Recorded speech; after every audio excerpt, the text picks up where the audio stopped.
오늘의 쎄형들 반갑네요. 굉장히 오랜만에 진행을 하게 되었는데 22년도에 하고 3년 만에, 맞습니다. 진짜 거의 3년 만에 22년도 겨울에 좀 많이 했으니까. 그렇죠. 지금 25년도니까 25년도 3년이 지났다고 해야겠 3년 만에. 3년 만에 얼굴인데 또 어떻게 찍힐지 모르겠지만 3년 만에 여기서 또 전 좀 많이 사는 것 같습니다. 지금 제 얼굴 이렇게 보는데 그때 많지 못하네요. 찌들었죠 많이. 삶의 무게가 힘들어. 쉽지가 않네요. 3년 만에 근황을 얘기하긴 좀 그런가요? 근황은 좀 그렇고 또 뭐 일단 2024년 뭐 이룬 게 없기 때문에 전혀. 그럼 그동안에 약간 영화는 좀 많이 보셨나요? 영화 너무 이게 현실이 좀 바쁘다 보니까 음, 영화를 본다, 보고 나서 뭘 한다 라는 게 사실상 옛날만큼 그렇게 좀 쉽게 이루어지지 않는 건 확실하고. 그렇군요. 저도 그때 그 시기가 딱 영화를 제일 많이 봤던 시기인 것 같아요. 그때는 좀 아무런 시간도 많고 뭐 생각도 없고 뭐 이리 사나 저리 사나 어차피 사라질 것 같고, 그래서 뭐 별 그런. 요즘은 또 아무래도 나이가 들어감에 따라 큰일남을 직감을 하고 있는 시기니까 어쩔 수 없죠. 좋습니다. 오늘 또 의상 보니까 그거네요. 우리 파이트 클럽 찍었을 때 입고 오셨던 그 옷인데. 그랬나? 파이트 클럽을 내가 날라갔다면서 그거 영상.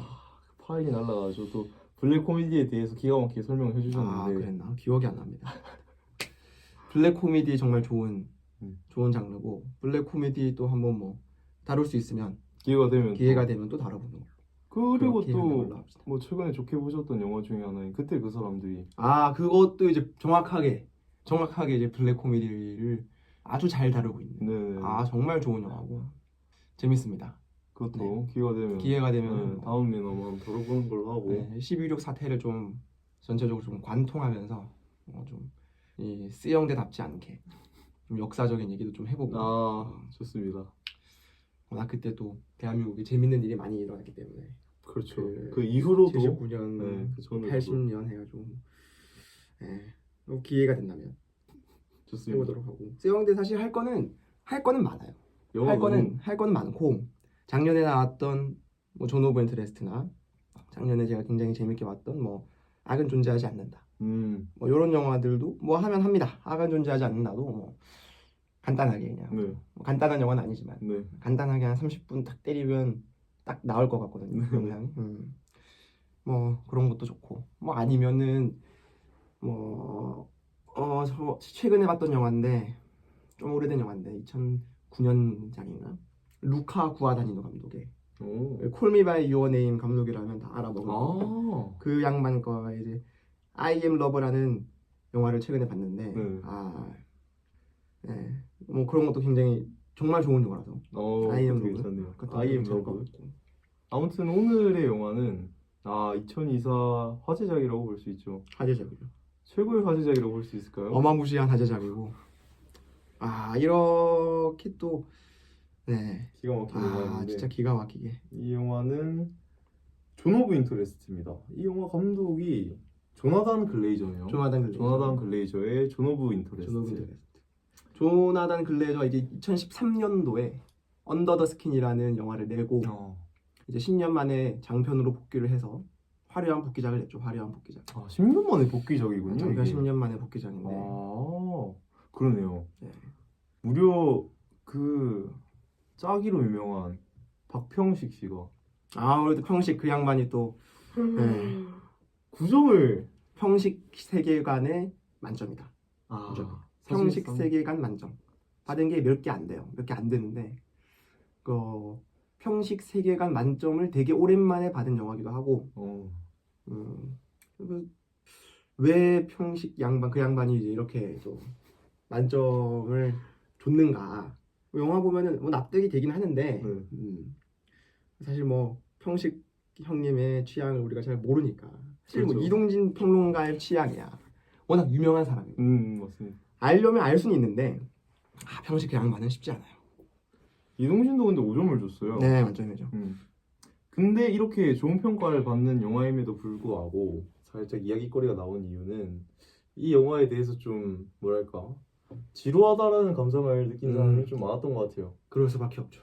왜냐하면 이야기가 우리가 쉽게 이제 지루함을 느끼지 않을 이야기는 영화에서 어떻게 다뤄지나를 생각을 좀 해보면 제일 제가 예전부터 많은 예시를 들었던 게 마블입니다. 지루하지 않은 이야기는 사실 뭐 시나리오나 이런 쪽으로 가서 좀 이론적인 얘기를 좀 하자면 예전에도 제가 좀 말을 많이 해드린 것 같은데 예전 3년 전 쓰영대를 하면서도 네네.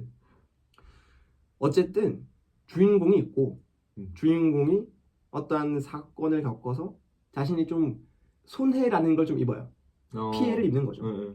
자신의 뭐 일신상의 피해를 입든 위기가 오는 거예요. 위기가 오는 거죠. 네. 자신의 가족 주변 사람들의 뭐 피해가 가든 그래서 이제 그 피해를 준 대상이 있을 거고 피해를 받은 대상이 그 피해를 준 대상을 보통 이제 모험, 영웅의 모험이라는 얘기를 표현을 많이 하는데 그러면서 이제 뭐 성장을 하고 조력자를 만나고 결국에는 그 영화 초반에서 선으로 상징이 잡힌 그러니까 쉽게 말하면 주인공이죠. 주인공이 결국에는 승리하는 이게 제일 지루하지 않은 영화 공식이에요. 사실은 영웅 소설하고 보면 영웅이죠. 영웅이죠. 네. 그것들이 잘 드러나는 영화가 마블이고 디즈니고 그거를 조금 이제 꼬아내는 너무 많이 하다 보니까 그렇게 나올 만치 나왔다. 너무 많이 하다 보니까 그걸 좀 꼬아서 다른 방향으로 뭐 여기서 이런 여기 이 영화에서 좀 안 맞는 부분일 수도 있는데 서부 영화를 예를 들어보면 서부 영화는 좀 다르거든요. 별이 주인공이 있는데 주인공이 히어로가 아니에요. 안티히어로죠. 안티히어로. 선으로 상징을 딱 선이라는 상징이 있는 존재가 선을 이루려면 무조건 악한 행위를 해야 돼.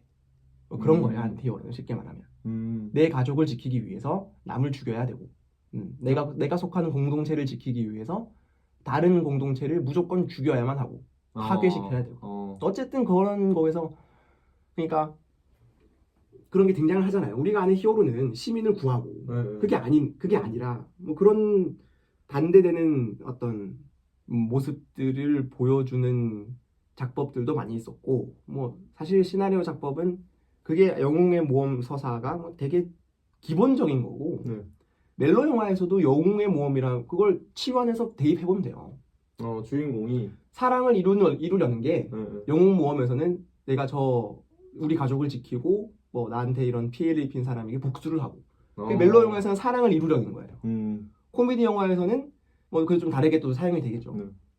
그런 게 이제 재밌는 지루하지 않은 왜냐하면 익숙하니까 익숙하고 제일 관객들이 받아들이기 쉽고 근데 이 영화가 일단 가장 지루한 이유는 제가 볼 때는 그 이유입니다. 이야기에 뭐가 없어요. 스토리에 뭔가 눈으로 딱 봤을 때 영화에서 딱 이렇게 봤을 때 표면적으로 드러나는 그런 게 없다는 얘기죠. 뚜렷한 뭔가 이야기가 존재하지 않는다. 그렇죠. 누군가의 어떤 뭐 주인공이 있고 아니면 뭐 프로타고니스트, 뭐 안타고니스트 이런 말도 있는데 주인공이 있고 그 주인공과 반대되는 대립되는 세력들이 있고 그래서 결국 그 둘이 갈등이 있어서 주인공이 성장을 하고 뭐 이런 쪽으로 가는 일반적인 스토리가 아니라 갈등이 없잖아요. 여기는. 그렇죠. 이 영화는 흔히 말하는 발단 전개 위기 절정 결말이 없어요. 이 영화는 어떤 뭐 물론 다른 예술 영화들을 보면은 당연히 이제 그런 스토리 작법을 어기고 자신만의 이야기를 진행을 하는 영화들이 많이 있지만 어쨌든 제일 표면적인 이유로는 이야기를 전달하는 방식에 있어서 일반적으로 그렇게 관객에게 드러내는 방식을 사용하진 않는다 영화가 라는 것이 좀 지루함을 느낄 수밖에 없는 그런 것 같네요. 사실상 이걸 스토리를 한 줄로도 요약이 가능한 게 요약 가능하죠. 이 존 오브 인터레스트라 불리는 이 나치 수용소 옆에 있는 집이라고 할 수 있죠. 집이죠. 네. 거기에 이제 횟스 부인과 횟스 중령이 와서 살게 되는 뭐 그들의 일상 정도라고 얘기하면 네, 맞아요. 그게 전부라고 할 수 있는. 네네네, 맞습니다. 그렇게 생각하면 진짜 뭐랄까 별 것 없는 스토리인데 이거를 어떻게 잘 풀어냈길래 이렇게 좋은 평가를 받는가. 그죠. 그걸 풀어냄에 있어서 일반적인 방법은 전혀 우리랑 좀 색다른 방식으로 나중에 좀 더 자세하게 말씀을 드리겠지만 네. 그런 부분에 있어서 간략하게 미리 말씀을 좀 해주자면, 말을 좀 해보자면, 영화 내내, 영화를 보신 분들은 알 건데, 영화 내내 내가 있는 공간에서의 소리가 아니라, 즉 화면에서 보이는 공간, 시공간에서의 소리가 아니라 같은 시간에 다른 공간에 있는 소리가 나온다는 얘기죠. 아, 그렇죠. 그거를 지금 여기서 보여지지 않는 공간의 소리를 지금 이 카메라로 촬영하고 있는 공간으로 끌고 들어와서 이야기를 진행시킨다는 점이 네. 존 오브 인터레스트가 관객들에게 전달하는 방식이 굉장히 색다르다 하는 겁니다. 네. 그런 부분이 가장 좀 눈에 띄죠, 영화를 보면. 네. 그런 쪽에서 맞아요. 소리적인 그 사운드적인 측면이 좀 부각된 영화라고 생각하긴 합니다. 시작부터, 그죠? 영화 시작할 때부터 검은 화면에 네. 굉장히 뭐랄까 시끄러운 굉음? 네, 무슨 소리인지도 알 수 없는 네. 듯한 뭔가 섞인 듯한 소리가 그죠? 꽤나 길게 나와요. 네, 맞습니다. 네. 보는 순간 당혹스럽거든요. 네, 그죠? 이게 뭐지? 그리고 이제 딱 시작을 하는데 그게 아마 첫 장면이 뭐였는지 자세히는 기억이 안 나는데 강가에서 이제 패스 가족들이 노는. 그렇죠, 그렇죠. 네. 사실 그 첫 씬에 대해서 첫 씬을 시작을 하기 전에 아까 말씀하신 것처럼 검은 화면에서 이제 굉음, 네네. 정체를 알 수 없는 소리들 이 쭉 나오다가 갑자기 새가 쥐저기는 소리가 등장을 해요. 새가 쥐저기다가 나옵니다. 우리가 굉장히 이 영화는 좀 탁월하다. 영화 예술에 있어서 왜 새로운 한 획을 그었나? 그 영화는 이런 의견도 있습니다. 충돌의 예술이다. 그러니까 몽타주라는 기법은 몽타주 굉장히 많은 몽타주가 있지만 우선 몽타주를 대해서 좀 미리 말씀을 좀 해드리면 좋습니다. 몽타주는 쉽게 생각하면 돼요. 범인을 몽타주 이게 아니라 범인의 얼굴을 그려내는 몽타주가 아니라 몽타주라는 말이 에디트, 편집이라는 뜻을 가지고 있습니다. 그냥 말 그대로 편집을 하는 과정에서 어떠한 의미가 산출이 되면은 그걸 우리는 몽타주라고 부를 수 있는 거예요. 그렇군요. 네, 그러니까 이 장면 그 다음에 어떤 장면을 이어붙이고 그 다음에 어떤 장면을 이어붙였을 때 새로운 의미가 나온다는 거죠. 실제로 이제 몽타주 기법에 대해서 가장 쉽게 설명해주는 그 영상 실험이 한 게 있는데 똑같은 표정을 짓고 있는 한 중년 남성을 찍습니다. 정면에서. 그 남성을 찍고 그 다음 장면에는 아리따운 여성을 컷에 붙여요. 그리고 다시 그 중년 남성이 나오고요. 그 다음에 굉장히 맛있는 먹음직스러운 음식 장면을 또 이어붙입니다. 그 다음에 또 중년 남성 나오고 울고 있는 애기 장면을 또 이렇게 또 이어붙여요. 그러면 그 각각의 중년 남성은 사실상 떼놓고 보면 같은 표정을 짓고 있는데 아리따운 여성의 장면이 붙어버리면 그 중년 남성의 표정은 그 여성에게 매혹되는 그런 의미가 산출이 되고 맛있는 음식이 나온다. 그럼 그 음식을 먹고 싶어서 이렇게 그 음식에 포커스를 맞추는 그런 의미가 나온다는 얘기고 울고 있는 애기가 나온다. 그 애기에 대해서 걱정이 되는 그런 듯한 측은지심의 마음이 나오는 그런 것이 이제 몽타주를 가장 쉽게 설명하는 영상 실험인데 그런 거죠. 화면 뒤에 어떤 화면을 붙임으로써 그 다음 장면은 이 장면 그 다음에 어떤 장면을 붙임으로써 새로운 의미를 만들어내는가. 사실 이게 잘 안 와닿을 거예요. 특히나 요즘 대중 영화는 크게 신경 쓰지 않습니다. 몽타주 기법에 대해서 왜 신경을 쓰지 않냐? 대중들은 몰라요. 몽타주가 사실 이렇게 연구를 하고 배우지 않는 이상 좀 어렵고요. 몽타주는 사실상 개인 해석의 영역이 좀 크기 때문에 그럴 것 같네요. 아무래도 스토리는 주어져 있는 거고. 근데 몽타주는 개인 해석의 영역이 그 범주에 좀 크게 들어가기 때문에 대중을 상대로 한 영화들, 많은 돈을 벌어들여야 되는 흔히 말하는 대한민국 이제 명절 영화들, 추석, 뭐 설, 한여름에 나오는 극장가를 이제 좀 휘어잡으려는 그런 영화들은 몽타주 할 신경을 그렇게 겨를이 없죠. 그렇죠. 일단 즐거움을 먼저 주기 바쁘니까.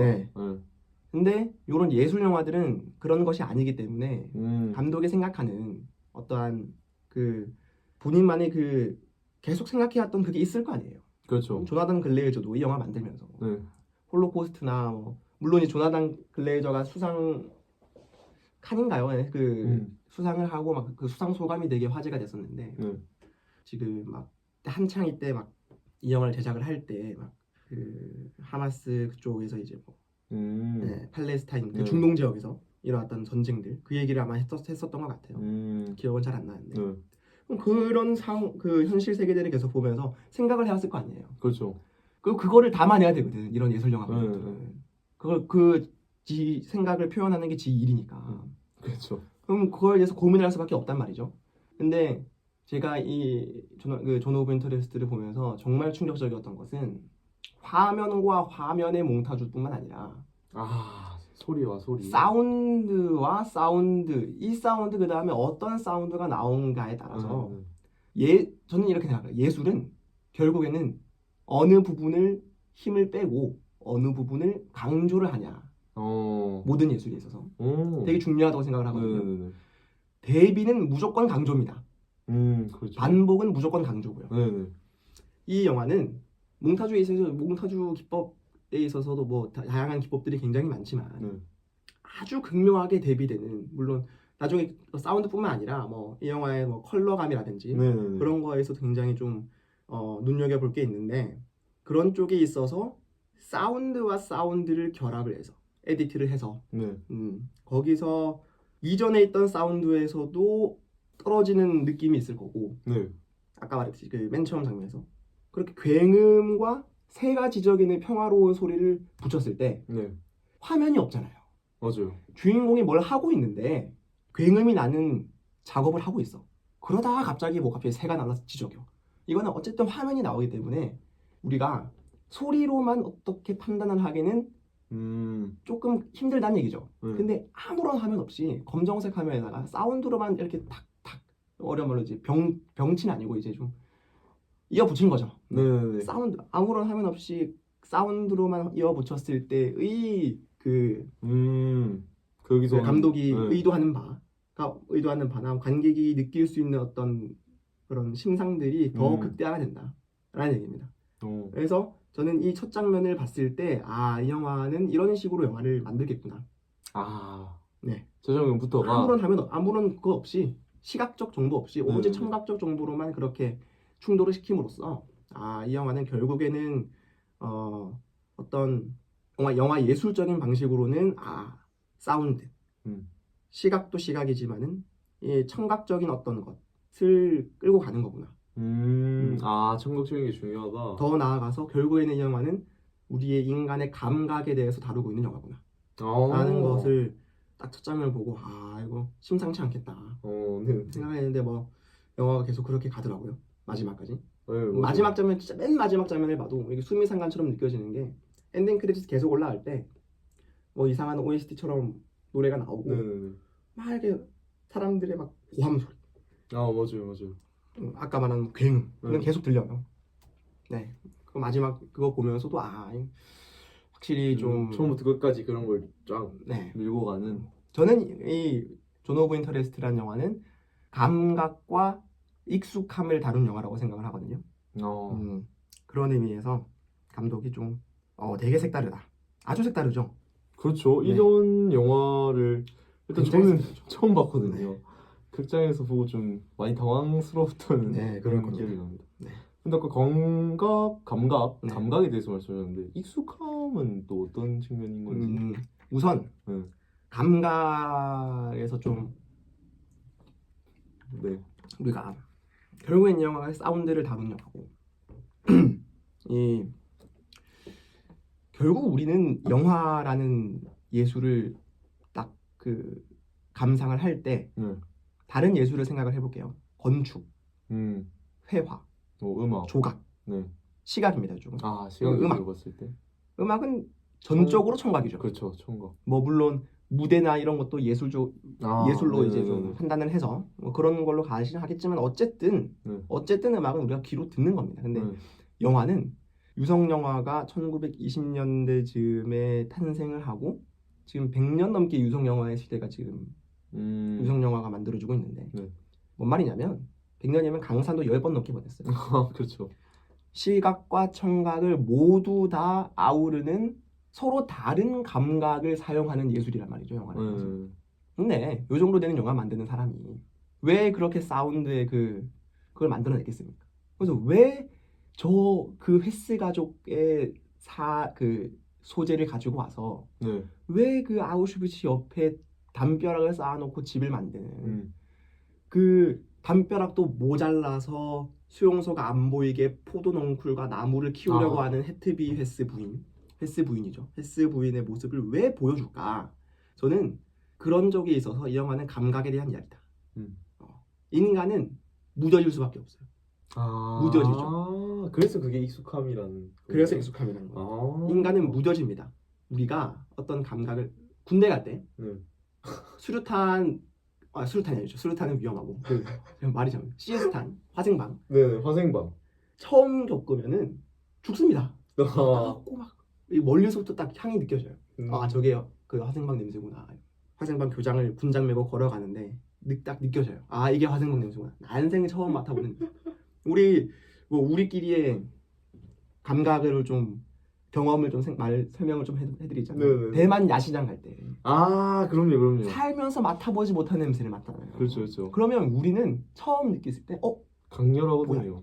근데 야시장 우리 대만 5일 갔는데 5일 다 갔지 않습니까? 첫날 야시장 갈 때랑 마지막 야시장 갈 때 그 냄새에 대한 감각이 그렇죠. 상대적으로 무뎌집니다. 상대적으로. 인간이란 게 원래 그래요. 그런 감각뿐만 아니라 감정 역시 우리가 사랑하는 감정 눈이 안 보이고 그 사람의 목소리를 들을 수 없고 그 사람을 만질 수 없고 그럼 그 사람을 과연 사랑할 수 있을까요?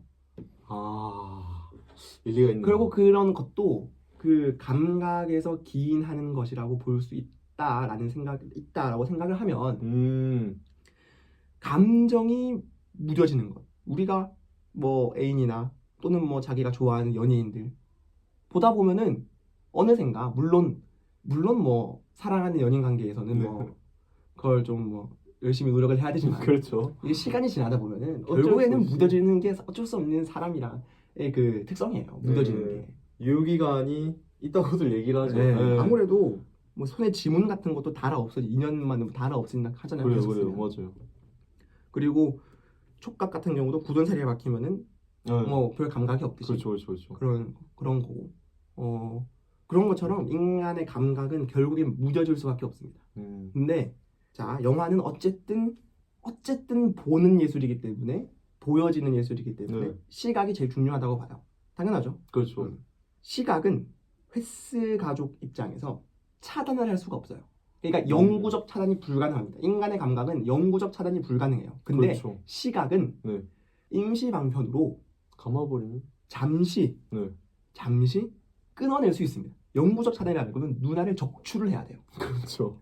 실명을 하든가. 그래야 아예 안 보이죠. 그래야 아예 안 보이는 건데 그렇게는 살 수가 없잖아요. 근데 담벼락을 쌓아버리면 일단 안 보입니다. 우선 그렇게 해서 일시적 차단이 가능하다는 얘기죠. 근데 담벼락을 쌓는다 하더라도 인간이 5가지 감각이 있다 하는데 시각 하나만 된다 해서 4개나 남았어요 아직. 맞아요. 그 다음 영화에서 중요한 게 뭡니까? 후각, 촉각, 미각은 영화에서 느낄 수 없는 거니까 청각이라고 보는데 이 청각을 차단을 할 수 방법이 없는 거죠. 막을 수가 뭐 돔 건물을 짓는다든지 뭐 방음벽을 세운다든지 그것도 일시적인 차단인 거죠. 그렇죠. 결국에 청각은 차단을 할 수가 없어요. 이렇게 콘크리트 벽을 세워놓으면 안 보이긴 하지만 그게 안 들리는 건 아니잖아요. 그런 것처럼 청각은 우리가 이 차단을 할 수 없는 일시적 차단이 굉장히 힘든 감각이라는 것에 집중을 좀 해볼 필요가 있습니다. 왜 조나단 글레이저가 이 영화에서 청각이라는 것을 첫 장면부터 강하게 이미지를 심어주고 갔냐라는 것. 시각은 일시적 차단이 가능하지만 청각은 그것이 굉장히 어렵다. 그러면 우리는 이제 무뎌지는 거에 대한 얘기를 또 해봐야 돼요. 아까 말했듯이 시각은 그냥 안 보면 됩니다. 일시적 차단 해놨어. 청각은 그게 안 돼요. 그러면 계속해서 노출이 돼요. 그렇죠. 총소리, 비명소리, 유대인을 싣고 수용소로 가는 열차의 증기소리 다 들려요. 들리잖아요. 그거는 막을 수가 없어. 그것도 영구적 차단을 하려면 고막을 뽑아내야 돼요. 그럴 그렇죠. 수가 없잖아. 네, 네. 그 일시적인 차단이 되지 않는 감각인 청각은 우리의 차단의 영역이 아니라 무뎌짐의 영역이에요. 마찬가지로 후각도 마찬가지입니다. 네네네. 후각을 막을 거면 공기가 안 들어오게 해야 돼. 그렇죠. 공기가 안 들어오게 하려면 아까 말한 대로 밀폐된 공간에 살아야 돼요. 이 밀폐된 공간에 사람이 살 수가 있습니까? 아니죠. 힘들죠. 그게 안 된다는 네. 거예요. 역시 후각도 일시적인 차단이 굉장히 힘들고 숨을 안 쉬고 할 수는 없으니까. 그렇죠. 여기에 마비가 되지 않는 이상. 네. 근데 영화를 보다 보면은 휘트비 헤스의 어머니죠. 헤스 부인의 엄마. 맞아요. 그리고 그 선행을 하는 폴란드인. 이 새벽에 밤에 소각을 할 때 유대인을 네. 나는 소각을 할 때 막 불길이 막 타오르잖아요. 손수건으로 코를 막습니다. 냄새가 난다는 거거든요. 네. 근데 그런 상황에서 헤스 부인과 루돌프 헤스와 헤트비 헤스 그리고 그의 자녀들, 그의 하인들은 아무렇지 않아요. 이미 무뎌졌거든. 이 감각에 있어서 이미 우리 약간 대만 야시장 냄새 그걸 예를 들었듯이 맞다 보니까 익숙해진 거예요. 그럼 여기서 영화 초반에 갓난아기 막내죠. 네. 그 막내가 왜 계속 우냐? 그 장면을 왜 넣었을까? 생각을 해보면 갓난아기는 이제 막 세상에 나왔습니다. 익숙하지 않은 냄새일 거예요. 네. 사람을 태운다는 게 인간의 유전자에 있어서 본능적으로 각인이 되는 냄새일 수가 없어요. 네, 그렇죠. 사람들의 비명소리, 총소리 이런 것도 유전자에 각인이 될 정도로 그런 익숙한 소리가 아니고요. 네, 그렇죠. 사람 타는 냄새도 익숙한 냄새가 아니란 말입니다. 갓난아기는 당연히 그런 거에 대한 거부 반응이 들 수밖에 없어요. 네. 왜냐? 무뎌지기까지는 시간이라는 게 필요하니까. 그렇죠. 갓난아기는 사는 시간이 별로 안 되니까. 네. 그러니까 계속 우는 거예요. 그래서 계속 우는 거예요. 계속 우는 거야.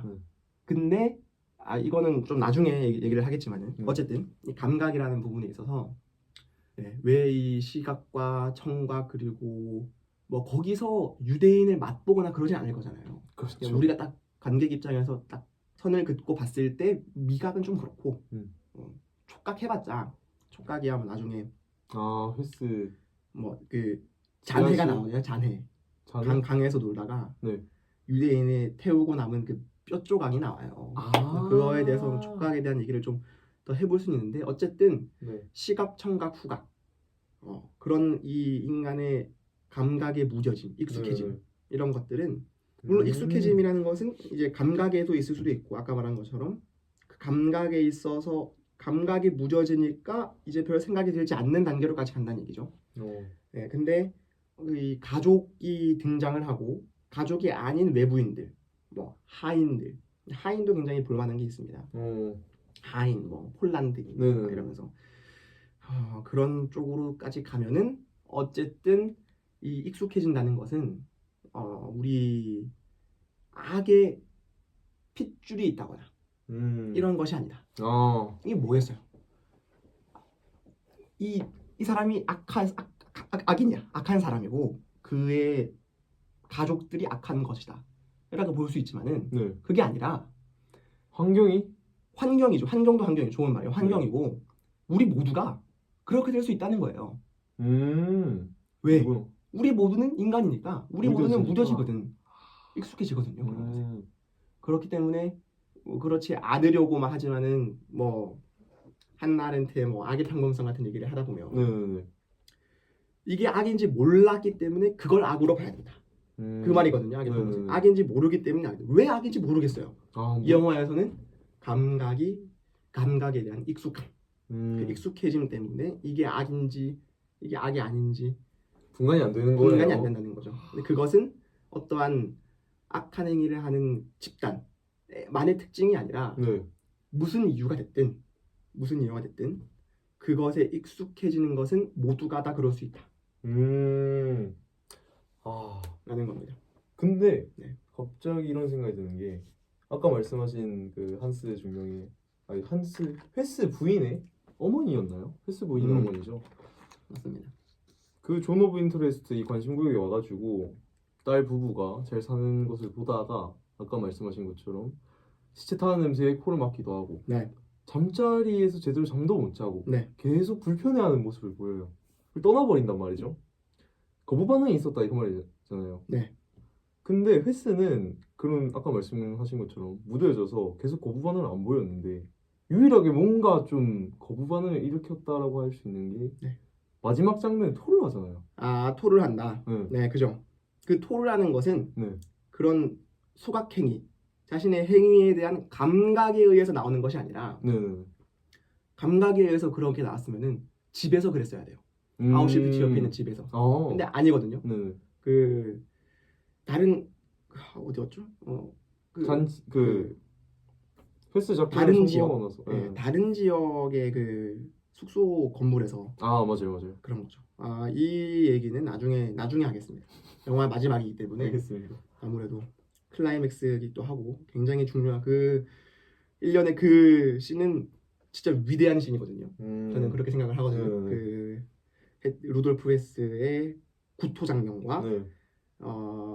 루돌프 헤스의 구토 장면 뒤에 나오는 카메라의 반전과 시점 쇼트와 그 시점 숏 이후에 나오는 현대 독일인의 모습. 네.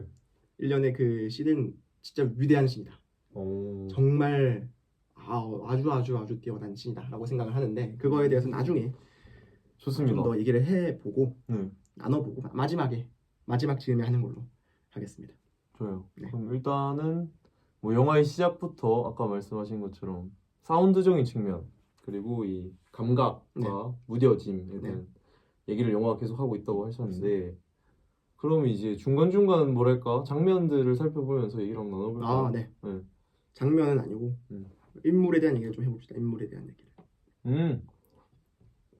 좋습니다. 그럼 인물에 대한 얘기를 하나하나 해봅시다. 일단 횟스 중령. 제일 크죠? 네. 횟스 부부. 횟스 부부에 대한 얘기가 뭐 이 영화 이야기의 플롯의 핵심이고 주이니까. 네.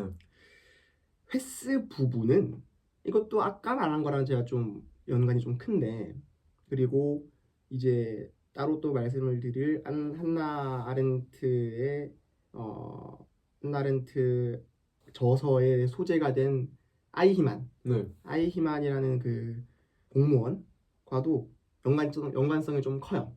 아까 말한 것처럼 과연 지금 이 횟스 부부 집에서 일을 하고 있는 사람들은 유대인도 있고요. 네, 유대인도 있고 그냥 헤트비 횟스의 입장에서 그 말로는 그냥 동네에서 떠돌아다니는 사람들 하인으로 쓰고 있던데 어쨌든 유대인을 자신의 집의 하인으로 삼고 있다는 것이 중요한 포인트입니다. 자기 집 옆 담벼락 넘어가면은 유대인들이 다 죽고 있어요. 하루에 몇백 명씩. 그렇죠. 근데 자기 집에 유대인을 들여가지고 이렇게 하인으로 삼는다. 여기서 재밌는 거는 하인들의 태도입니다. 하인들의 태도. 하인들은 당연히 어떤 일이 일어나는지 알죠. 담벼락 앞에서. 그렇죠. 소리가 어쨌든 들리잖아요. 들리는데 어쨌든 나는 여기서 이 구역에서 이 집에서 이 공간에서 횟스 부부의 수발을 들면서 목숨을 영위하고 있다는 얘기예요. 하인들은. 그렇죠. 그죠? 담벼락 하나 가지고 넘어가면은 같은 인종인데 다른 삶을 살고 있고 나는 여기서 이러고 있는데 이것마저 하인들의 태도가 되게 재밌는 게 보통의 다른 그거였으면은 나는 뭐 영화나 다른 이야기라고 생각을 해봅시다. 한국인 입장을 생각을 해볼게요. 한민족이 담벼락 건너와서 고문받고 불에 타 죽고 있어요. 근데 난 여기서 열심히 그 일을 저지르는 사람들을 이렇게 수발을 들고 있어요. 그러면 우리는 그 하인의 입장에 생각을 해보면 당연히 분개하고 그렇죠. 뭔가 이 상황을 전복을 시키고 싶고 맞아요. 뭔가 좀 그런 생각이 들 법한데 그렇지 않는다는 얘기죠. 실제로 이 영화에서 하인의 감정이 딱 나오는 구간이 두 개가 있습니다. 첫 번째는 뭐냐면 아까 말씀을 드린 헤트비 횟스 부인의 어머니가 이제 뭐 손수건으로 코를 막는 그 씬에서 밤에 이제 소각을 하는 장면에서 아기가 굉장히 크게 울어요. 깐난 아기가. 같은 방에서 그 아기 수발을 들고 있는 하인이 웁니다. 아기 따라서. 그럼 우리는 어떤 생각을 해볼 수 있냐? 저 사람의 가족이 유대인이라서 지금 저 열차를 타고 저기서 타고 있나? 라는 생각을 해볼 수도 있지만 이 영화를 보면은 그게 그런 생각이 안 들죠. 그 사람이 울면서 보드카를 마시는 이유는 잠을 자고 싶은데 애기가 울어서예요. 애기가 울어서. 내 같은 민족인 저 유대인들이 저기서 어떤 일을 당하는 거는 그것은 자신의 그게 아니라는 거죠. 네. 아, 그런 거군요. 그 영화 전체적으로 보면 그렇게 생각이 들 수밖에 없다라는 얘기죠. 네. 그리고 유대인의 감정이 한 번 더 나오는 게 어머니가 떠나는 것을 안 헤트비에스가 어머니를 먹으라고 이제 아침상을 차려놨는데 네. 어머니가 없어요. 어머니가 없는데 그래서 막 부릅니다. 뭐 마틀라 말을 뭐 네. 불러요. 불러가지고 이거 좀 치워라. 네. 하는데 벌벌 떱니다 손을. 그러면서 헤트비에스가 뭔 말을 하냐면 너 우리 와이프 남편한테 한마디 하면 너도 같이 불에 타 죽을 거야. 라는 말을 하죠. 그 말이 어찌됐든 헤스 입장에서는 그 하인들이 어떠한 인간과 인간 사이의 유대 관계를 맺고 그렇게 형성된 감정을 가지고 살아가는 존재가 아니라 그만큼 이 헤스가 이 헤트비 헤스 부부 이 그 사람들이 얼마만큼 이 그 사람을 사람으로 대하지 않고 여기서 아이만도 이렇게 좀 얘기가 나올 수 있는데 위에서 시켰으니까 한다. 네, 그렇죠. 그렇게 볼 수 있는 거예요. 우리는 해야 할 일을 하는 것이고 하루에 몇백 명이 그렇게 불에 타 죽으면서 가는 것은 그것은 우리의 그 영역이 아니다. 우리는 그 위에서 하달된 명령을 따르는 것에 불과하다라는 것을 보여주는 장면이 아닌가 라는 생각이 듭니다. 물론 그 이상으로서 헤트비 헤스가 정말 악인이다 라는 것을 느낄 수도 있지만 네, 뭐 어쨌든 이 영화를 관통하고 있는 것은 결국에는 무뎌짐, 익숙함 그런 것에서 볼 수 있다고 생각을 해보면 네, 그런 장면들도 이 횟스 부부의 악의 평범성을 보여준다. 네, 맞습니다. 그런 것 같습니다. 그리고 그것이 횟스 부부의 그게 국한된 게 아니라 우리 모두가 다 그렇게 될 수 있다. 하인의 태도가 그렇다는 거죠. 하인의 태도에서 보여주는 그렇게 볼 수 있는 거죠. 겁은 먹죠. 나도 죽을 수 있으니까. 근데 어쨌든 그건 지금 제 일이 아니잖아요. 네네네. 지금 내 일은 횟스 부인의 말을 잘 들으면서 그를 잘 수발하는 것. 맞아요. 그게 본인들의 일이지 않겠습니까? 그렇죠. 네. 그것을 하는 것이 지금은 그걸 한다는 거예요. 그것이 그 일을 수행하는 것, 그것이 그 담벼락 너머의 일, 나가 관여할 수 없는 데 대한 그 어떤 일말의 감정이라든지 그거에 대한 사고라든지 연민이나 뭐 그런 것들, 뭐 일종의 회환이 들 수도 있겠죠. 그때 뭐 다 같이 가족끼리 도망을 쳐가지고 뭐 그랬으면 뭐 다 같이 살 수 있어. 그런 후회나 들 수도 있고 불쌍함에 동정, 연민 들 수도 있죠. 근데 그건 중요하지 않다는 거예요. 지금 중요한 것은 횟스 부인의 신기를 건드리지 않는 것, 그리고 이 아기를 재우는 것. 그것이 중요하다라는 것으로 보인다는 거죠. 네. 하인들의 유대인 하인 그거에 대한 이야기도 참 재밌네요. 저는 그 횟스 부부 얘기가 나온 게 횟스 부인에 대해서 이 영화가 뭐랄까 횟스 중령보다도 좀 더 포커스를 맞추고 있는 듯한 그런 느낌이 들었어요. 사실상 횟스 부인은 그 하인들에게 그렇게 막 심하게 대한다는 생각 안 들더라고요. 평소의 모습을 보면. 그렇죠. 뭐 아까 말씀하신 것처럼 이렇게 뭐 음식을 차려줄 때라던가 또 중간에 보면 그 담배를 피기도 해요. 같이 비닐하우스 같은 데서. 네, 맞습니다. 그것도 그래서 평소에는 그렇게 좀 잘 지내다가 아까 말한 것처럼 뭔가 심기를 거슬린다던가 아니면 뭐 아마 그 화를 낸 게 그 장면 후였던 것 같은데 그게 어머니 가고 나서였나요? 어머니 가고 나서도 하고 그 전에 그 전출을 간다는 말을 듣고 그러니까요. 전출 간다는 말, 그 어머니 가기 전에 전출 간다는 말을 듣고 정리가 되어 있지 않은 마룻바닥을 보면서 하인에게 화를 내죠. 맞죠. 제대로 치워라고 막 그런 것처럼 이 횟스 부인도 이 존 오브 인터레스트가 뭐 흥미 이런 걸 또 들 수 있겠지만 이익으로도 해석이 될 수 있습니다. 해석할 수 있잖아요. 그런 거 봤을 때 좀 자신의 이익에 좀 충실한 그거 이외의 것은 사람들이 뭐 죽거나 어쩌던가나 심지어 초반 장면에서 무슨 옷을 이렇게 입어보면서 그게 아마 유대인의 옷이었나요?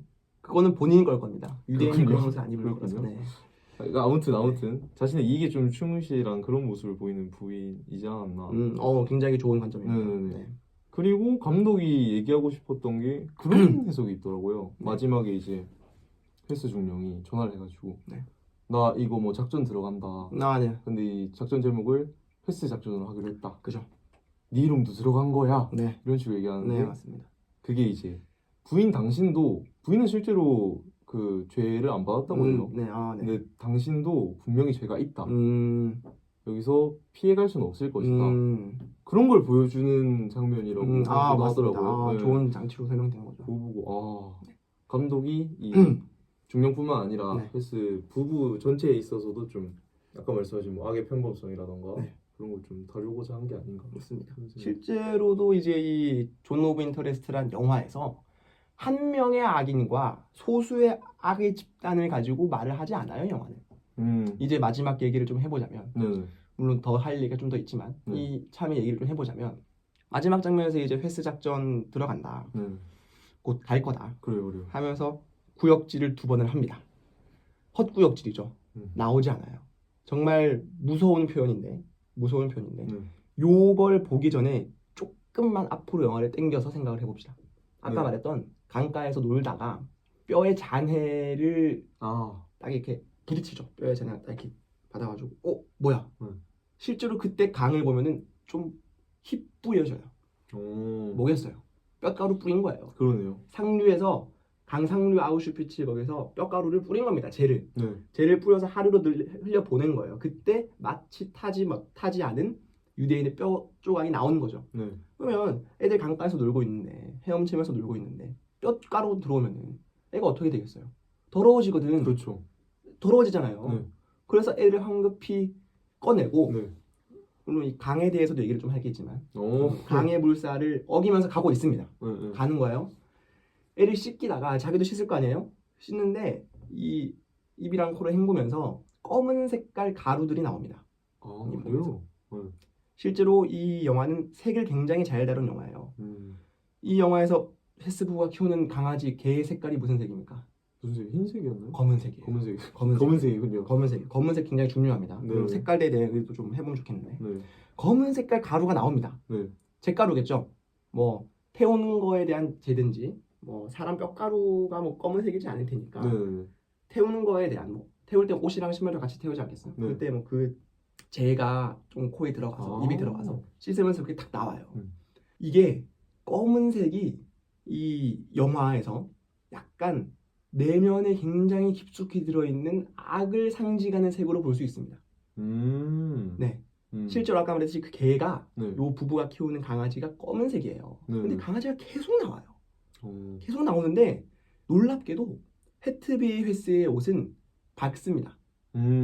파스텔 톤 옷을 많이 입고 맞아요. 네. 흰색을 입기도 하고 네. 흰색도 있고 다홍색, 에메랄드색 이런 좀 밝은 색 많이 입어요. 루돌프 웨스 중령은 무조건 흰색 옷만 입습니다. 네. 왜 그런 옷을 입을까? 자기들도 이런 행위를 하면서 물론 그게 악이라는 걸 모르는 사람들일 테지만 그러지 않겠어요? 애초에 이 영화를 다루는 게 악의 편검성. 그렇죠. 어쨌든 우리는 이 영화 감독 입장에서 보여줘야 될 거 아니에요. 이 인물이 어떠한 존재라는 걸 보여줘야 될 거 아니에요. 그렇죠. 그걸 보여주는데 이제 의상의 색깔로 보여주는 거죠.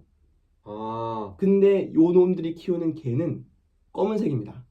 여기서 그냥 강아지가 나올 수 있는 그럴 가능성은 만무하잖아요. 그렇죠. 이런 영화에서 강아지 한 마리가 그냥 나왔겠습니까? 아니죠. 네. 그리고 그 코 푸는 그게 하필이면 검은색이었겠습니까? 물론 당연히 검은색이겠죠. 제가 보기에는 검은색 묻을 거 아니에요. 당연히 검은색인데 하필이면 검은색이겠어요. 그렇죠. 하필이면 이 영화에서 색이라는 게 굉장히 그 강력한 도구로 사용이 됐는데 하필이면 그렇게 흰색과 검은색이 그 색이 대비를 시켰겠어요? 다 의도가 된 그런. 여기서 이 영화에서 검은색은 이 내면 안에 깊숙이 숨겨져 있는 본인들도 잊어버린 왜 묻어졌으니까 그 악에 대한 것을 드러내는 상징적인 색깔로 볼 수 있다는 거예요. 네. 그럼 그게 이제 쟤처럼 쌓이다가 몇 번 이렇게 헹궈낸 거예요. 그럼 마지막 장면 가서 헛구역질이 나와요. 헛구역질인데 아무것도 나오지 않습니다. 그렇죠. 그러면 그게 이미 어떤 원말이냐면 토해낼 악이 없다는 얘기예요.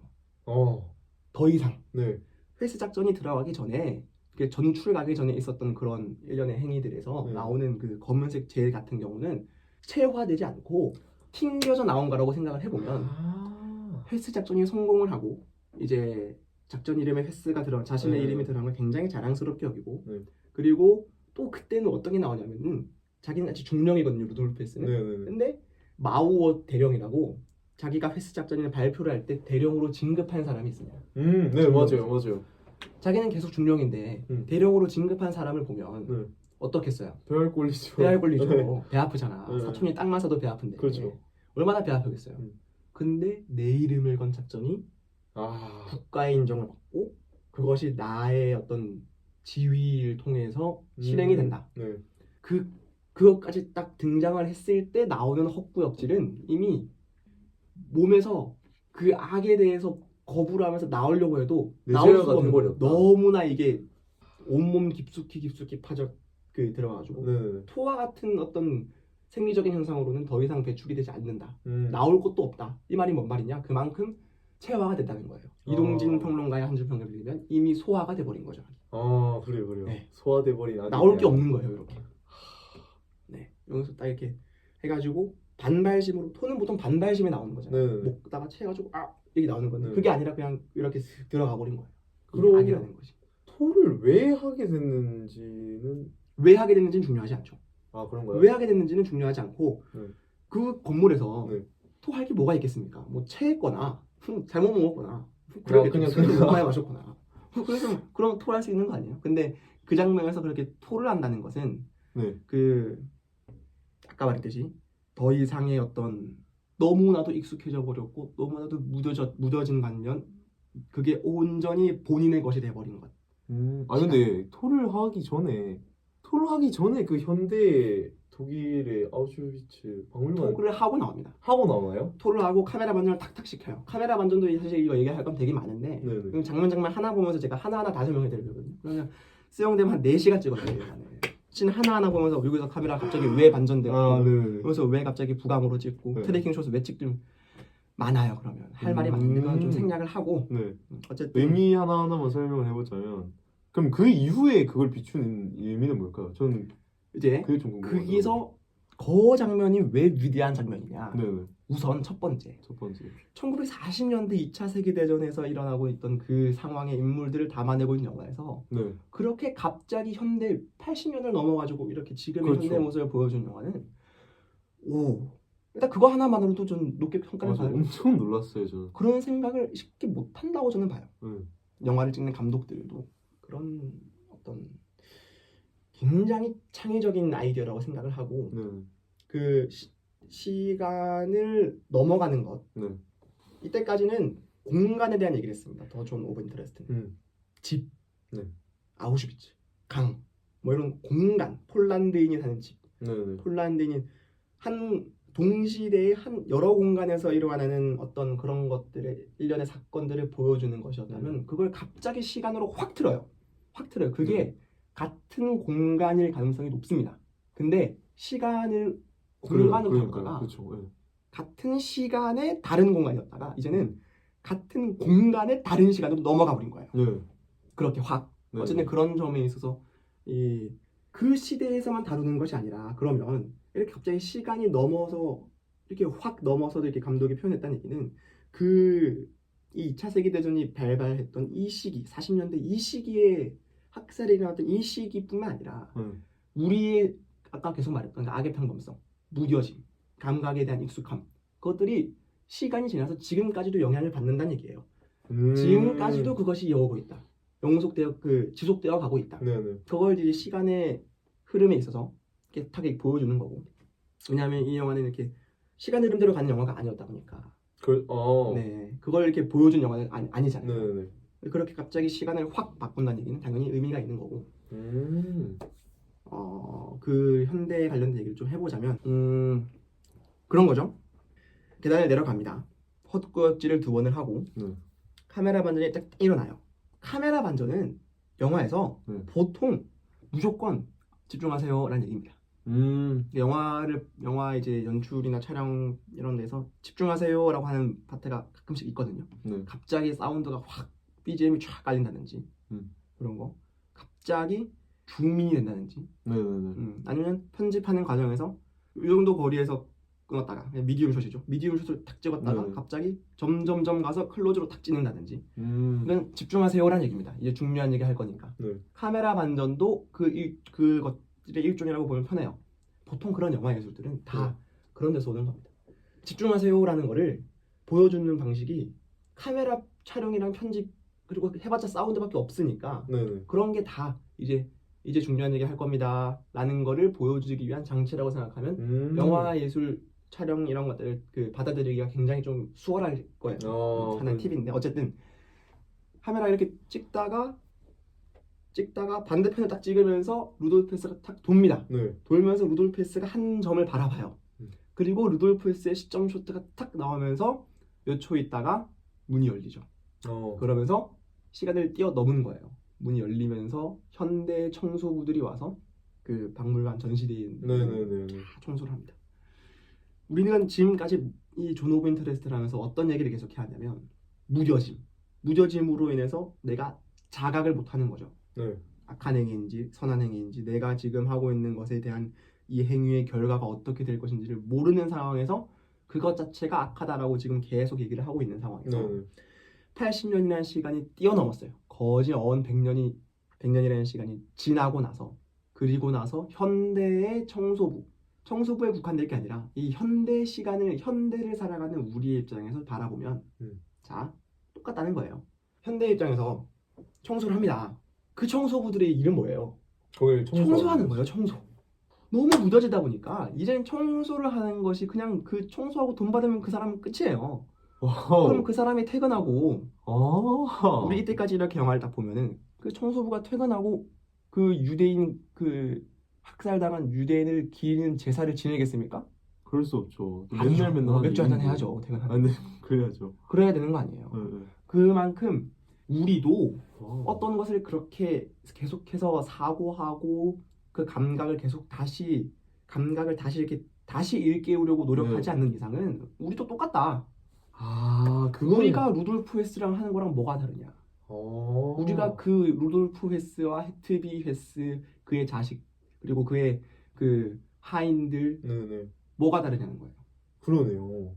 그 하인들을 말씀하신 거에서 약간 비슷한 부분이 있네요. 비슷한 부분이 그렇게도 볼 수 있죠. 그러네요. 일을 한다는 거에 네네네. 있어서는 시간을 이렇게 확 뛰어넘으면서 굉장히 압축적이라는 얘기는 예술적이라는 얘기입니다. 굉장히 예술적인 방식으로 그렇게 시간을 우리가 이때까지 지금 살아가는 우리가 역사책이나 영상으로는 그 시대를 봐오겠지만 지금 살아가는 우리들이 그것들이 지금까지 이렇게 이어져 오는 것이 아닌가 그때의 교훈이 우리가 그러면 실제로 감독이 그 청소부들이 쫙 청소를 하고 막 신발도 비춰주고 막 옷 비춰주고 막 하잖아요.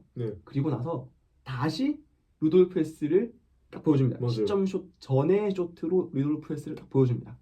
루돌프 헤스 거기서 정말 놀라운 게 다른 만약에 그 상황에서 굉장히 좀 풀샷으로 찍거든요. 굉장히 만약에 그때 미디움이나 클로즈업으로 루돌프 헤스의 표정을 보여줬다 라고 생각을 해보면 그거는 오히려 감독이 우리에게 너 루돌프 헤스처럼 되면 안 돼 라고 말을 하는 꼴이 될 수도 있어요. 근데 이 영화는 전체적으로 보면은 클로즈업 장면이 없습니다. 거의 제가 기억나는 클로즈업 장면이 없는데 보통 풀샷으로 찍거나 롱쇼트를 하죠. 롱쇼트로 딱 찍거나 인물의 감정을 최대한으로 배제를 한다는 얘기예요. 있는 그 사실 그 자체로만 직시를 해야 된다. 사실 직시. 그걸 그대로 고지고대로 봐야 된다. 고지고대로 볼 때 우리도 그 악한 행위를 저질렀던 사람을 고지고대로 보듯이 우리도 우리를 고지고대로 봐야 된다. 현대를 살아가는 우리도 라고 한마디 이렇게 툭 던져주는 거죠. 실제로 루돌프 헤스가 그 현대 시간이 바뀌고 나서 다시 쇼트가 자신한테로 전환이 됐을 때 그 뒤로 내려갈 때 헛구역질 안 하잖아요. 맞아요. 그러면 그 반발심에서 헛구역질 나오는 건데 반발심이 안 된다는 얘기는 뭐냐면 우리가 이렇게 아무런 이렇게 감각이 무뎌진 상태로 새로운 사고를 하지 않고 이 무지에 대한 악, 즉 악의 평범성 이런 것들을 지닌 채로 계속 살아가다 보면 루돌프 헤스는 그 악에 대한 반발심 없이 자기가 어떤 짓을 저질렀는지도 모르고 그냥 그렇게 살아가는 거예요. 그럼 진짜 중요한 건 뭐냐? 음. 우리의 현대를 살아가는 우리의 태도가 정말 중요하다는 거죠. 그러네요. 그런 감독이 거를- 하고 싶은 말은 결국에는 우리도 똑같은 사람일 수 있다. 그런 우리도 똑같은 사람일 수 있다.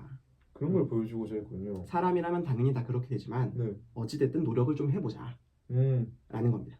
네. 그래서 그 롱숏으로 이렇게 딱 잡으면서 그리고 이 영화를 보면서 계속 들었던 생각이 뭔가 이 횟수 중령이 엄청나게 악랄한 사람으로는 안 비춰요. 만약에 이런 홀로코스트에 대한 문맥이 맞습니다. 아예 없었다면 맞습니다. 그 사람은 그냥 일을 잘하는 군인이에요. 맞아요. 그럴 뿐이에요. 성과 좋은 군인. 가정에 충실하고. 가정에 충실. 근데 맞습니다. 이제 우리는 그런 맥락들을 다 알고 있기 때문에 그렇게 아까 말씀하신 것처럼 악에 대해 무지하고 네. 무뎌지고 네. 그냥 한 사람으로 살아갈 수도 있다. 네, 맞습니다. 근데 그건 현대를 살아가는 우리의 모습과 크게 다르지 않을 수도 있다. 우리도 그렇게 될 수 있다. 그런 어쩌면 거를- 지금 우리가 그렇게 사는 것이 아닌가. 네. 그럴 수 있겠네요. 네. 굉장히 굉장한 장면이군요. 그렇게 정말 생각하니까. 정말 위대한 신입니다. 그 신은. 맞아요. 그리고 영화 딱 끝나버려요. 그리고 끝납니다. 엔딩 크레딧이 딱 올라가고. 그리고 엔딩에서도 아까 말씀하신 것처럼 그 굉음 네, 수미상관처럼 들리면서 쫙 들리죠. 이야 참 저는 일단 당황스럽긴 했습니다. 당황스러워. 이건 무조건 당황스러울 수밖에 없습니다. 이런 영화를 볼 때마다 네. 어떤 생각이 드냐면 이런 영화를 만드는 감독을 볼 때마다 자기가 찍어놓고 자기가 봐도 자기가 대견스럽겠구나라는 생각이 들어요. 그럴 것 같아요. 근데. 요즘 최근에 본 1년의 영화들 또 이제 뭐 나중에 다룰 기회가 있으면 다루면 좋겠지만 네네. 시카리오라는 되게 좋은 영화가 있는데 듄 감독입니다. 드니 빌네이브 감독. 시카리오 같은 영화를 보고 영화를 이렇게 만들 수 있으면 정말 자기가 자랑스럽겠다. 자기가 만들어 놓고도 와 이거 이렇게 만들까 그래 이게 진짜 영화지. 잘 만든 영화지 이러면서 라는 생각이 들 것 같은데 이런 것도 이제 이런 씬을 만들어 놓고 보면은 정말 10년 만에 지금 장편 영화 나왔잖아요. 맞아요. 10년 기다린 보람이 있는 거죠. 10년 동안 해서 이 씬 만들어냈다? 그럼 10년의 가치가 있는 겁니다. 이 정도 씬. 그렇겠네요. 네. 알면 알수록 좀 많은 게 보이는 그런 영화인 것 같기는 해요. 네. 좀 생각이 필요한 영화인 것 같고 남은 이야기를 좀 해보자면 뭐 인물적인 측면에서 전 아들들도 아들을 좀 많이 주목하게 나오죠. 되더라고요. 네, 맞습니다. 네. 중요한 포인트죠. 아까 말씀하신 막 우는 애기부터 해가지고 네. 나중에 그 애가 막 그 소리에 익숙해진다 해야 되나? 네. 그런 모습도 보이고 뒤에 약간 유대인 소녀와 손을 잡고 있는 그런 네. 모습도 나왔던 것 데이트를 같은데 하죠. 그게 약간 그 아버지인 횟스 중령도 밤에 지하실에 그 유대인 매춘을 부르죠. 불러가지고 막 매춘을 하는 거죠. 그러니까 네네네. 약간 악의 대물림? 악의 대물림. 그런 것도 보여주지 않나. 네, 맞습니다.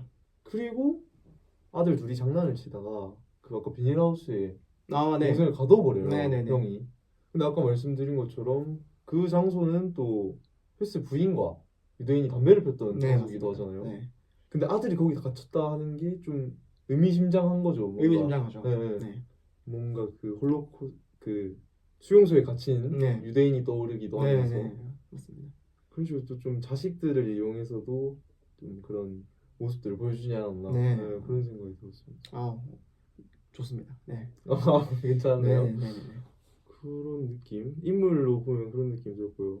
또 궁금한 건 이제 색감이 중요하다고 말씀하셨는데 색깔도 중요한 영화죠. 네, 색감 지금 하나 딱 떠오르는 거는 무슨 적외선 카메라로 비추는 듯한 열화상 카메라. 네네네. 열화상 카메라에 대한 얘기를 또 안 했군요. 네. 그럼 또 한 시간 반 늘어나겠네요.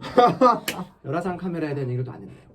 열화상 카메라로 찍는 대상은 선행을 하는 폴란드인입니다. 네, 그 수용소 그 노역장에 사과를 이렇게 네네 맞아요. 몰래 숨겨두는.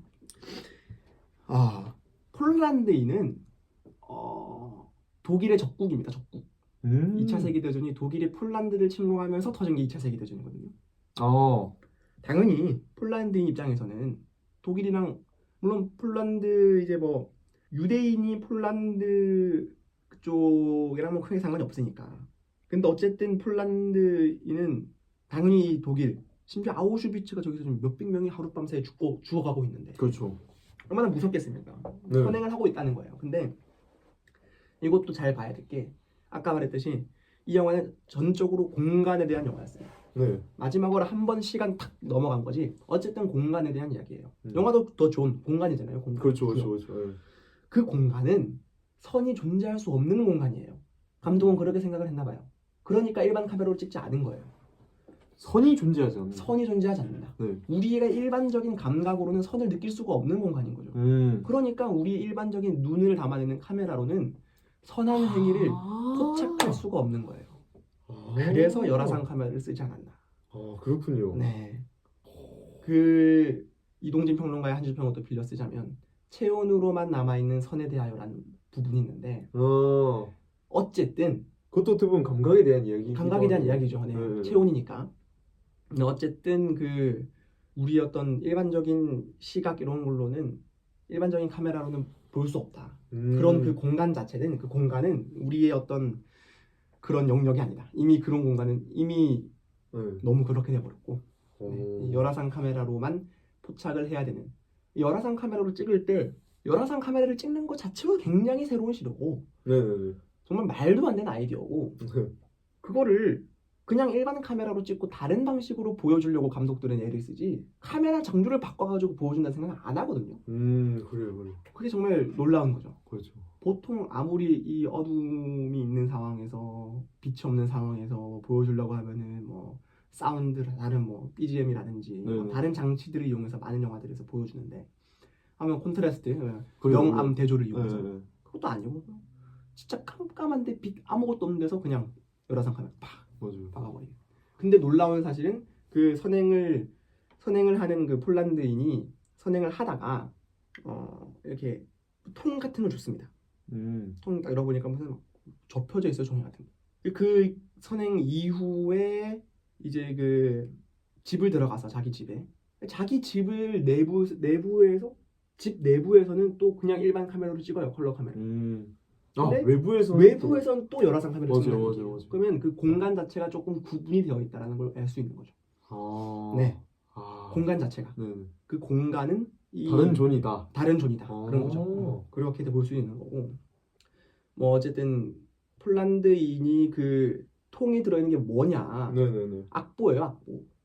그래서 연주하는 그 다음에 바로 연주씬이 나오는 건데 악보인데 놀라운 게 악보가 그 연주하기 전에 자막이 뭐가 나오냐면 연주하기 전인가 하긴가 이리시어 하면서 루돌프 헤스가 뭐 이런 지금 유대인 관련된 얘기를 좀 쭉 나레이션으로 쭉 나오고 그 다음에 연주가 착 시작이 됩니다.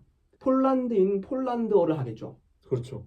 이디시어가 뭐냐면 그 좀 독일에서도 사용하는 독일어는 아닌데 독일에서도 사용하는 좀 옛날 문장어 같아요. 잘 모르겠어요.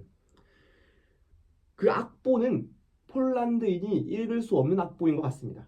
그렇게 이디시어로 쓰여져 있는 악보인 것 같아요. 이디시어가 유대인도 쓰는 언어인지는 잘 모르겠어요. 그건 좀 찾아봐야 될 것 같은데 그 이디시어가 나오고 나서 폴란드인이 그냥 음만 칩니다. 피아노를. 노래 안 불러요. 가사가 있는데 왜냐? 모르는 거예요. 그렇죠. 못 읽는 거예요. 언어가 다르니까. 그러면 이것도 정말 재밌는 게 우리가 다른 지금 이렇게 이디시어를 사용을 한다. 그러면 그게 만약에 그게 유대인이 사용하는 언어라면 들킬 수가 있잖아요. 그렇죠. 유대인이면 잡혀가지고 죽는데 그러면 어찌됐든 그걸 읽든 못 읽든 어쨌든 그 언어는 폴란드인 입장에서는 사용을 하면 안 되는 언어예요. 어떻게 될지 모르니까. 근데 그래서 그렇게 뭐 이렇게 피아노 음만 칩니다. 이렇게 음계만 이렇게 딱딱딱 쳐요. 근데 놀라운 거는 자막에는 가사가 나와요. 그 당시에는 이 폴란드인 선행을 하는 영화에선 폴란드인으로 나오는 선행을 하는 그 선인이라고 하면은 선인들이 행하는 그 선행이 그 당시에는 힘을 바르지 못했을 거예요. 실제로 그 사와 가지고 싸웁니다. 유대인 수용소에 노역하는 사람들이. 싸운다고요? 네, 사와 가지고 싸워요. 그런 장면이 나와요. 사와 가지고 투박투박 이렇게 싸우는 장면이 그렇겠죠. 사와 가지고 그렇게 했겠죠. 그런 선행이 어찌됐든 지금 당시 그 순간에는 발휘가 안 될 거예요. 그 효력이. 그 선행의 효과가. 근데 어찌됐든 자막으로는 나와요 이게. 그러면 어쨌든 영화를 보는 사람은 지금 현대의 우리니까. 그렇죠. 우리는 그 자막을 알고 그 노래가 어떤 의미를 담고 있는지 알고 있잖아요. 네. 우리는 그때 그 선행이 자신의 선행의 힘이 제대로 발휘되지 않았는데 그건 그때 그런 거고 지금 우리는 그 자막에서 나왔던 것처럼 결국에는 감독 아까 말했듯이 현대 우리에게 할 말이 있는 거예요. 그래서 그렇지 않았나라는 생각이 듭니다. 그러네요. 자막을 자막을 굳이 넣었더라고요. 아까 말씀하신 거 피아노 음만 들리고 노래를 하진 않는데 자막은 나왔어요. 자막은 나와요. 그게 그런 이유에서 지금의 그 당시의 선행은 그 당시의 유대인들에게 제대로 된 효과가 없었겠지만은 그걸 지금 우리는 현대 지금 우리는 그걸 지금 보고 있는 우리는 그렇죠. 느낄 수 있다. 느낄 수 있다 그런 거죠. 여전히 유효하다 그런 선행이. 아까 말했듯이 현대 우리에게 한마디를 하려는 감독 이 영화의 특성상 그 연주 장면과 그 자막은 그렇게 읽히는 것도 뭐 일리가 있는 부분이 아닌가라고 생각합니다. 그러네요. 그것도 인터레스트하네요. 흥미롭죠.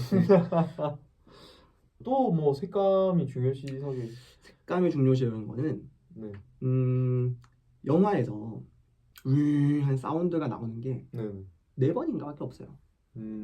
처음 그 사운드가 나오는 게 루돌프 헤스를 딱 이렇게 비추다가 밤에 이렇게 타오르는 연기를 보면서 담배를 피는 루돌프 헤스를 쫙 비추다가 흰색으로 쫙 바뀌면서 왕 하는 사운드가 나오고요.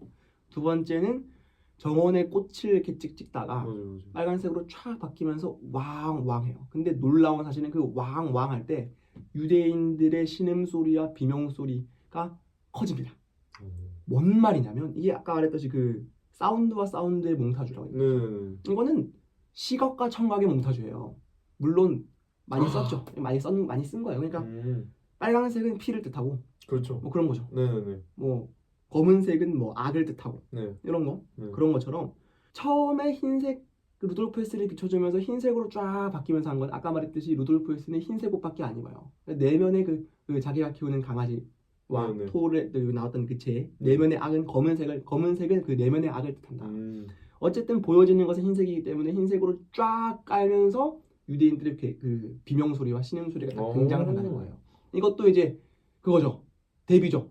대비는 무조건 강조. 대비는 심플하게 대비는 강조다. 빨강색은 그냥 강조를 때리는 겁니다.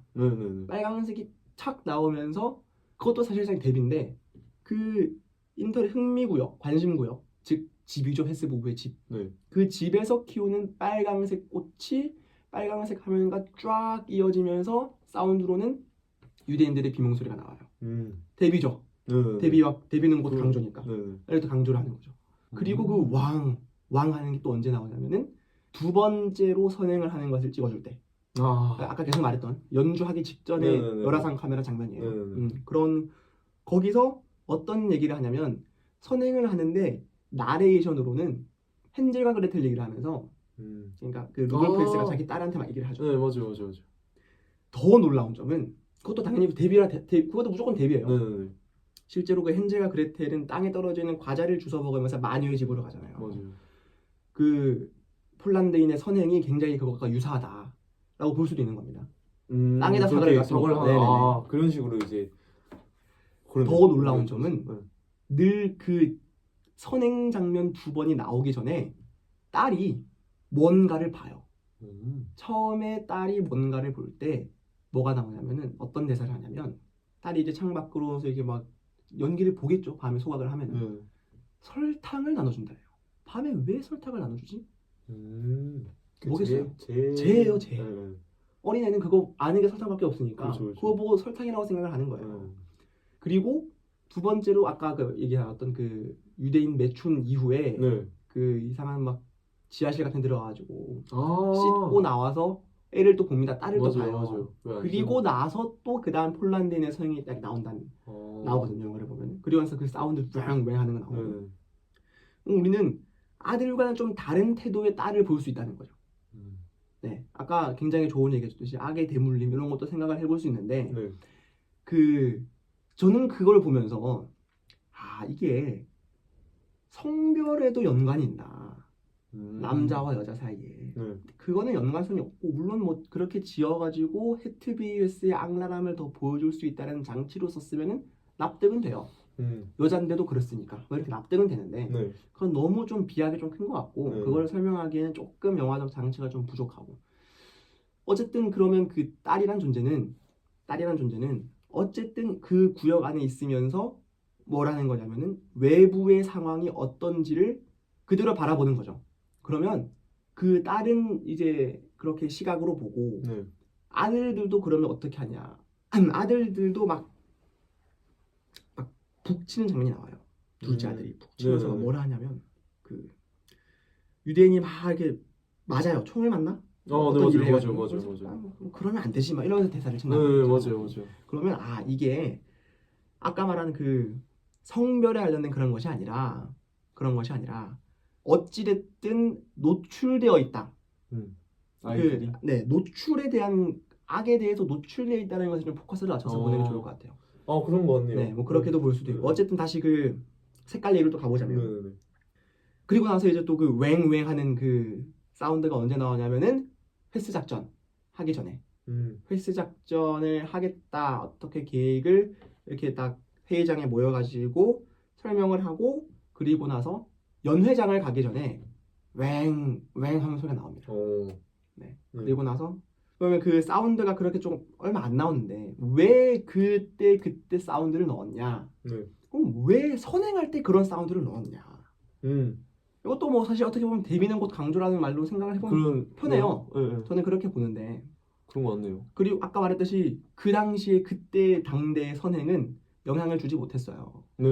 그리고 아까 말했듯이 그 공간은 선행이 존재하지 않는 공간입니다. 네. 인간의 일반적 감각으로는 느낄 수 없는 공간이에요. 그렇죠.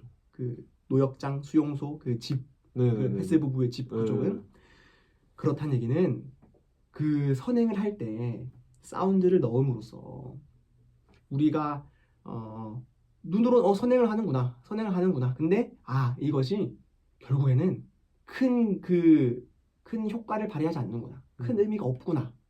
라는 것을 그 장면과 그 장면에 깔리는 사운드, BGM으로 알 수가 있는 거죠. 네. 강조.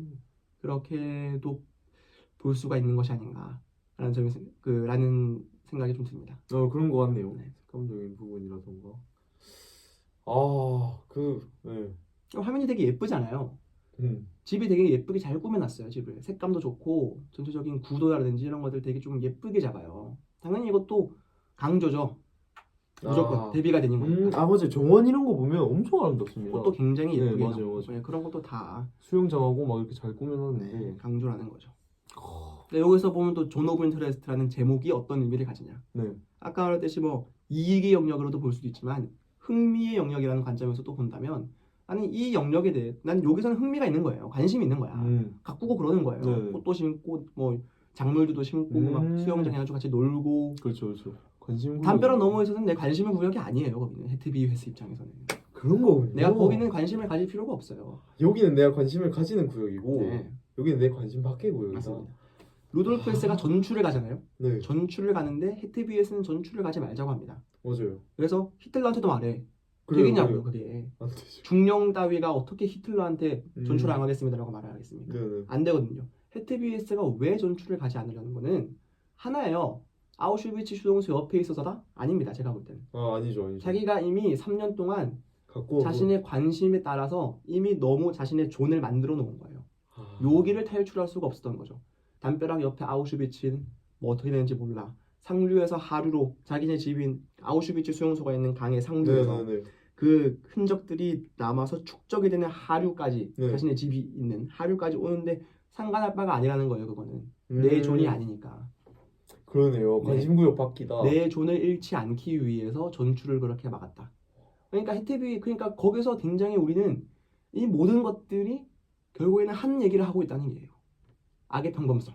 그러네요. 어쩔 수가 없는 게 왜냐면 어떤 알다 모른다는 것은 그것도 어떻게 보면 관심의 영역이거든요. 관심 있는 분야는 많이 알 거고, 그렇죠. 관심이 없는 분야는 덜 알 거 아니에요. 그렇죠. 인간이라는 게 그런 게 아니겠습니까? 그렇죠. 맞습니다. 관심 영역에 있어서는 자기는 이걸 가꾸고 막 보존해야 되고 지켜야 되고 네. 그런데 네. 우리가 그 해태비에스 입장에서 자신의 집이 아닌 공간은 관심 영역이 아니기 때문에 어떻게 되든 상관이 안 자기 자신의 알바가 아니라는 거죠. 정말 악의 평범성에 대해서 계속 얘기를 하고 있는 그거 자체가 악의 평범성을 드러내는 일입니다. 굉장하군요. 네. 제목에서부터 그런 네, 의미를 가지고 있는. 이제 그럼 뭐 인물 얘기했고 색감에 대해서도 얘기했고 뭐 대비에 대한 강조. 네. 대비에 대한 강조는 여러 많은 영화들을 보면 다 그렇게 합니다. 다. 대비는 근데 기본적으로 일단 강조의 그 대비는 측면을 무조건 강조해요. 네, 띄고 있으니까. 그럼 또 이 얘기해볼 만한 게 혹시 있나요? 영화의 좀 태도, 영화 윤리, 영화 윤리에 대해서 괜찮다. 좀 한마디 좀 하고 넘어가자면 가보면 영화 윤리가 무엇인가에 대해서도 좀 생각을 해볼 필요가 있는데 네. 영화 찍으면 되지 뭐 윤리가 필요하냐? 근데 뭐 사실 영화 윤리가 모든 영화에서 필요한 건 아니고 네. 언제 필요하냐면 이런 실사 영화들 특히나 피해자가 명확하게 있고 예를 들면 우리나라 역사로 치면 위안부예요. 아, 네. 네. 이거 좀 전 세계 세계적인 범위로 가져보면 대표적인 게 홀로코스트고 네. 그런 상황에서 영화는 어떤 태도를 가져야 되냐면 제2의 2차 피해를 만들면 안 된다가 일단 나와야 돼요. 영화 윤리는. 특히나 이런 실사 영화를 다룰 때 네. 예전에도 이 얘기를 한 적이 있는 것 같은데 수영대를 하면서 피해자가 받는 그 피해 당시의 장면을 영화화로 묘사를 해서 보여준다는 것은 의미가 없어요. 이 영화만 봐도 홀로코스트 유대인이 타는 장면이 나옵니까? 안 나오죠. 안 나와요. 네네. 그걸 보여줄 이유가 없는 거예요. 네네. 물론 영화 감독 입장에서는 그걸 보여주고 싶을 수도 있겠죠. 왜냐하면 좀 더 극적이고 좀 더 좀 강렬한 인상을 남겨야 되니까. 근데 그거는 2차적인 그거는 다른 방면에서 또 이렇게 존 오브 인터레스트 다른 방면에서 그런 영화적 재미를 네네. 끌어내야지 피해자가 피해당하는 모습을 그걸 보여주면서 그것들을 가지고 영화의 극의 흐름을 담당한다는 것은 그거 자체는 영화 윤리에 굉장히 어긋난 일입니다. 아까 말했듯이 2차 피해를 만드는 것이기 때문에 그건 굉장히 지양해야 되는 부분이고 그런 부분에 있어서 존 오브 인터레스트는 물론 이 굉장히 영화가 좀 차가워요. 아까 말했듯이 클로즈업이 거의 없고 네네. 웬만하면 풀숏에다가 롱숏으로 찍기 때문에 그렇기 때문에 크게 막 인물의 감정을 담아내진 않아요. 물론 그것들이 다 의도된 바가 있긴 합니다. 네. 감정 한 인물의 감정을 이렇게 깊숙이 탐구하는 게 아니라 전체적인 걸 바라보게 네네. 만드는 영화, 공간적이든 시간적이든 전체적으로 좀 아우르는 영화이기 때문에 뭐 그걸 일부러 그렇지 않은 것이라고 생각이 들긴 하는데 어쨌든 이런 실사 영화, 특히 이런 좀 역사적으로 굉장히 민감한 부분의 영화는 네. 그렇게 그런 영화 윤리를 그런 영화 윤리를 좀 제대로 지켜야 된다. 네, 하는 겁니다. 다른 게 영화 윤리가 아니라 그런 게 영화 윤리고 그것이 이제 메인이 돼서 영화 그 장면이 없어도 되는데 그 장면을 굳이 넣는다거나 그거는 사실상 어떻게 해석이 될 수 있냐면 그냥 진짜 자극적인 재미를 위한 도파민을 위한 장면의 소모라고밖에 안 보여요. 의미 없는 장면이네요. 의미 없는 장면인 거죠. 네, 뭐 그런 이런 실사 영화를 볼 때 그런 장면이 있는가? 있을 수는 있어요. 있을 수는 있는데 그게 과연 어떻게 사용이 되는가? 그게 중요한 거죠. 그렇죠. 네. 그런 측면에서 봤을 땐 존 오브 인터레스트가 더 대단하게 느껴지는 거는 홀로코스트에 대해서 다루고 있으면서도 홀로코스트의 직접적인 모습은 아예 빼버리고 그죠? 거의 없잖아요. 거의 네. 없다시피 해도 무방하죠. 네. 사운드적인 측면으로만 비명소리 맞습니다. 그런 걸 담아내면서 우리가 느낄 수 있는 건 또 홀로코스트의 잔혹성 이 사람들이 얼마나 큰 짓을 저지르면서 이렇게 평범하게 살아간다. 그리고 아까 말한 뭐 대비에 대한 강조도 느낄 수 있는 거니까 네. 훌륭한 영화라고 할 수 있을 것 같군요. 위대한 영화입니다. 그러네요. 위대한 영화고 이런 영화일수록 이제 좀 뭔 말인가 싶지만 물론 뭐 저도 뭐 이렇게 막 영화를 보는 눈이 뭐 깊다 이렇게 말은 못하는데 그래도 뭐 이런 영화를 좀 보면서 어떻게 하면 이런 영화를 보고 딱 이렇게 이런 감상을 할 수 있고 할 수 있냐면 영화를 보고 그냥 끊임없는 생각을 하면 됩니다. 영화를 보고 아 재밌었다. 아니면 아 영화를 보고 이거 왜 이렇게 어려워? 가 아니라 왜 이렇게 어렵지? 왜 재밌지? 계속 질문을 던져보면서 우선 그것부터 시작을 하는 겁니다. 네. 그러면서 관심이 생기면은 뭐 이론적인 얘기도 좀 찾아보고 그러다가 좀 더 강하게 좀 더 깊게 좀 파고들어 보면 왜 이 장면 뒤엔 이걸 붙였지? 여기 갑자기 왜 이렇게 편집이 이렇게 갑자기 이렇게 빨라지는 네. 편집이 이렇게 빨라지지? 갑자기 여기서 갑자기 왜 또 롱숏으로 찍었고 왜 여기가 또 롱테이크로 찍었으며 아까 말한 것처럼 웬만하면 다 강조입니다. 다 강조. 집중하세요. 이것 때문에 롱테이크도 집중하세요. 봉준호 때도 얘기했잖아요. 살인의 추억 롱테이크 씬. 아 맞아. 집중하세요라는 거예요. 내가 지금 이 롱테이크 씬을 논두렁 씬을 보여주면서 내가 하고 싶은 말은 결국 이거야. 이 영화를 보면서 진짜 이거는 뭐 살인에 대한 범죄자에 대한 얘기가 아니라 내가 하고 싶은 얘기는 이거야를 롱테이크 씬으로 보여주잖아요. 그렇죠, 그렇죠. 그냥 집중하세요라는 얘기입니다. 웬만한 영화에서는 다 그렇게 왜냐하면 그게 없으면은 정말 찾기가 힘들거든요. 아 그렇죠. 그런 게 없으면 이제 진짜 뭐 전위 예술이라고 아방가르드 그렇죠. 그런 쪽으로 아방가르드. 가게 되는 네. 그런 생각을 하는데 어쨌든 대부분의 99%의 영화들은 다 그런 게 장치들이 좀 있습니다. 보다 보면은 영화를 좀 보고 공부 뭐 책 읽는 것도 중요하고 뭐 다양한 영화를 보는 것도 중요하지만 영화 한 편을 보고 그 한 편에 대해서 끊임없이 생각을 하는 것. 그래요. 그 생각을 정리해보는 네. 시간. 이런 시간도 좋고 글로 써보는 것도 좋고 이런 게 영화를 보는 눈을 키우는 굉장히 중요한 습관, 행동이라고 봅니다. 그럴 것 같네요. 여러 영화 보는 것도 중요하지만 물론 네. 한 영화 제대로 잡고 깊게 파보는 것도 그것도 재밌는 경험이에요. 네, 많은 도움이 될 것 같습니다.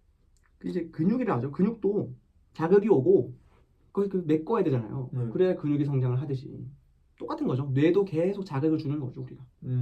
계속 그쪽으로 이게 트이게끔 하는 거죠. 아 그래요. 네. 이런 영화를 보면 왜 이렇게 어려워? 그래요. 뭐 이따구로 왜 만들었어? 잠만 오고 그냥 당시 이러지 말고. 네, 그러니까요. 이러지 말고 왜 이렇게 만들었는지. 네. 그리고 나 기준이 있으면 좋아요. 왜 평론가들이 이렇게 좋은 평을 하는지. 평론가들이 좋은 그래요. 평을 하는 이유는 무조건적으로 대중들보다는 영화 보는 눈이 좋기 때문에 그렇죠. 어쩔 수 없죠. 영화 예술적으로는 더 어떤 시야가 넓은 사람들이기 때문에 평론가들이 재밌다는 영화는 일단 다 그 이유가 있습니다. 물론 취향이 있겠죠. 평론가도 사람이니까. 그렇죠. 박형식이 박형식이 살면서 얼마나 많은 영화를 봤겠지만 만점을 주는 영화가 왜 그렇게 10편 내외 정도밖에 되지 않겠습니까? 또 취향이 있는 거예요. 그럼요. 자신만의 취향이 있는 거고. 어쨌든 하나의 기준을 좀 잡고 영화에 대한 좀 시야를 넓히기 위해서는 하나의 기준을 잡고 영화부터 봐라. 예를 들면 요런 영화 같은 경우는 이제 뭐 좀 교양적인 내용이 있으면 좋잖아요. 한나 아렌트의 악의 평등성이라든지 네, 맞아요. 이런 것들. 그리고 확실히 시대 영화이기 때문에 이 시대 배경 그리고 실존 인물을 다룬 영화이기 때문에 루돌프 헤스라는 실존 인물에 대한 그 배경 지식이 있으면 아무래도 영화를 좀 더 쉽고 재밌게 감상할 수 있겠죠. 그렇죠, 근데 그것은 2차적인 그 내용이고 네. 중요한 것은 그겁니다. 교양적인 내용. 뭐 특히 영화는 좀 인문학적인 되게 많아요. 특히 철학이나 역사 관련돼서 매트릭스도 굉장히 철학적인 그렇죠. 뭐 온갖 철학들을 다 담아가지고 만든 영화. 근데 매트릭스 같은 영화를 보면서 철학을 알아야 영화를 재밌게 보냐가 아니에요. 그렇죠. 그런 거. 영화를 재밌게 보다 보니까 철학이 보이는 거예요. 그 순서로 가시면 좋을 것 같습니다. 네. 좋은 말인 것 같네요. 네. 역사 영화를 보더라도 영화가 재밌으니까 그 역사에 대한 관심이 가지고 그 역사를 좀 더 공부해봤다. 이렇게 가면은 좀 더 영화를 재밌게 즐길 수 있지 않나. 네, 뭐든지 인문학 교양이든 이런 것들이 우선이 되는 것이 아니라 영화가 우선이 돼야 된다. 그래야 영화를 더 재밌게 볼 수 있다. 라는 말을 좀 드리고 싶습니다. 일리가 있는 네. 말이었던 것 같습니다. 뭐 이 정도 하는 걸로 할까요? 이 정도 하는 걸로 하고 좀 쉽시다. 일단 오늘의 수영대는 여기까지 합니다. 오늘의 수영대는 오랜만에 수영대 했는데 힘드네요. 이게 영화 얘기로 떠드는 게 일단 그 떠드는 거 자체가 쉽지가 않아요. 떠드는 게 쉽지 않고 떠들어 제끼는 게 참 이럴 때일수록 그 대한민국에서 제일 잘 떠들어 제끼는 우리 또 누구죠? 핑계고 사람들. 핑계고 이제 밥 먹을 때 보면 재밌거든요. 핑계고도 챙겨 보시는구나. 챙겨보진 않는데 가끔씩. 풍양고 재밌더라고. 풍양고. 풍양고. 베트남 같은데 대단한 사람들이에요 정말. 떠드는 게 쉽지 않지. 뭐 나름 재밌고 또 대단한 작품이어서 사실 저는 전에 좀 들었어서 이미 그래도 여전히 좋은 이야기들 네. 새로 알게 된 부분들도 있었고 오랜만에 수영대 이런 느낌이었죠. 이제 슬 감이 오네요. 쉽지 않네요. 아무튼 오늘의 수영대는 존 오브 인터레스트. 존 오브 인터레스트. 다음 영화로 찾아뵙는 걸로 하고 오늘은 여기까지 하는 거였습니다. 감사합니다. 다시